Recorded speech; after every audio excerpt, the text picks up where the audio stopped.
పరిశ్రమలు రాకుండా అడ్డుపడేందుకు వైసీపీ నేతలు దుష్ప్రచారం చేస్తున్నారని ఏపీ మంత్రులు కొల్లు రవీంద్ర, బీసీ జనార్దన్ రెడ్డి మండిపడ్డారు.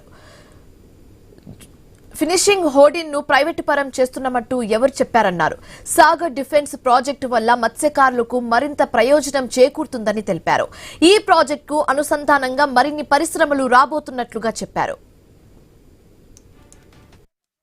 రాకుండా పోవాలి, ప్రభుత్వానికి వచ్చేటువంటి మంచి పేరు రాకుండా ఉండాలి అనే ఉద్దేశంతోనే ఏ పరిశ్రమ వచ్చినా దాని మీద నిందలు వేయటం, దాన్ని మళ్ళీ వెనక్కు పంపడం, రాకుండా అడ్డుపడడం తప్ప ఏ రోజు కూడా పరిశ్రమలు రావాలనేటువంటి వారికి లేదు.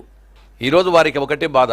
ఈరోజు వేల కోట్ల రూపాయల పరిశ్రమలు వస్తూ ఉన్నాయి, షిప్ బిల్డింగ్ వస్తున్నాయి, తర్వాత పెండింగ్ ఉండే పోర్ట్స్ కూడా కంప్లీట్ అవుతా ఉన్నాయి, ఇంకా కొత్త పోర్ట్స్ కూడా కడతామని చాలా మంది కూడా వస్తూ ఉన్నారు. వీటన్నిటిని చూసుకొని తట్టుకోలేక ఈరోజు జువలదిన్న ఫిషింగ్ ప్రైవేట్ పరం కానుంది. ఎవరు చెప్పారు ప్రైవేట్ పరం చేస్తా ఉన్నామని? ఎక్కడైనా కానీ కూడా ఈ రోజుటికి కూడా ప్రభుత్వంలో ఫిషింగ్ వాళ్ళ తరఫు నుంచి అది అక్కడ జరుగుతూ ఉంది. అక్కడ ఇంకా చిన్న చిన్న సమస్యలు ఏవైనా ఉంటే వాటిని కూడా పరిష్కరించి త్వరలోనే ఆ యొక్క మత్స్యకారులకు అందరికీ కూడా అంకితం చేయాలని కూడా ప్రభుత్వం నిర్ణయించింది. 5 సంవత్సరాలు మీరు ఏమీ చేయలేదు. మీకు నిజంగా చిత్తశుద్ధి ఉన్నట్టయితే, మీలో నీతి నిజాయితీగా మీకు మత్స్యకారులకి సేవ చేయాలనే నిజమైనట్టు తపనుంటే మీరు ఏం చేశారో చెప్పండి.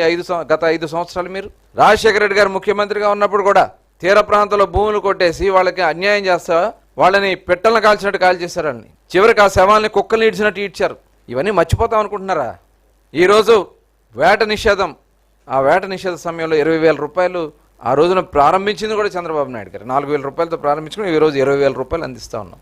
5 సంవత్సరాలు మీరు ఏమీ చేయలేదు. కనీసం వల మొక్క కూడా ఇవ్వలేదు. ఫిష్ ఆంధ్ర పేరుతో దోపిడీ చేసుకున్నారు. ఫిష్ ఆంధ్ర ప్రారంభించి దోచుకున్నటువంటి ఘనత జగన్మోహన్ రెడ్డి గారిది కాదా? మీరా మాట్లాడేది?